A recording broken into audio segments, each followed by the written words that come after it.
Hello everyone, welcome to my class. I am going to discuss a question. Find fourth roots of unity minus 1. Find fourth root of minus 1. That is z is equal to minus 1 to the power 1 by 4. इसका fourth root calculate करना है.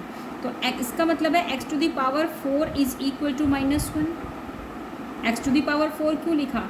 क्योंकि ये real part आपका ये x है, इसमें i absent है, तो ये आपका x to the power 4 is equal to आपका सपोज माइनस 1 है. तो माइनस 1 में अंदर वाला ले रही हूँ, रूट हम बाद में लगाएंगे. तो माइनस 1 को हम डिफाइन कर सकते हैं कॉस एन पाई प्लस आई साइन एन पाई, क्योंकि कॉस एन पाई की वैल्यू होती है माइनस 1 एंड साइन एन पाई होता है 0. तो माइनस 1 को हम डिफाइन कर सकते हैं कॉस एन पाई प्लस आई साइन एन पाई.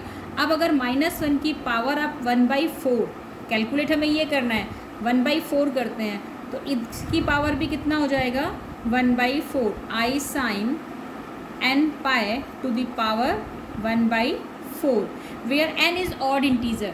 ये बहुत इंपॉर्टेंट है.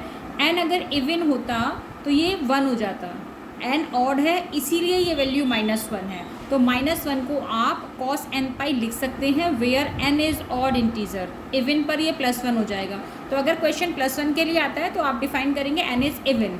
तो यहाँ -1 टू द पावर 1/4 ये किया. अब ये डी मॉर्गन थ्योरम आपने पढ़ी है, क्या पढ़ा है उसमें कि हम जो पावर होती है उसको अपॉन में ले जाते हैं, मतलब एंगल में मल्टीप्लाई करते हैं. तो n pi to the power 1/4 की अगर यहाँ मल्टीप्लाई करूँगी तो अपॉन में 4 आ जाएगा, प्लस आई साइन की जो पावर होती है उसकी एंगल में मल्टीप्लाई, तो n/4 इंटू 1/4 दैट मीन्स कि 1/4.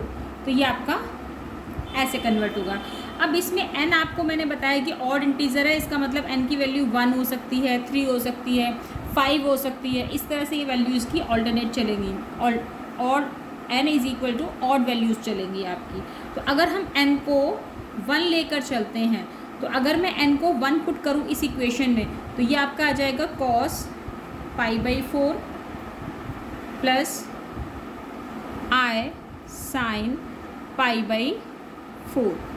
cos π/4 की वैल्यू कितनी होती है? cos π/4 मीन्स 45 डिग्री, तो इसकी वैल्यू होती है 1/√2 plus i sin π/4 is 45 degree, तो ये भी कितनी होती है आपकी 1/√2.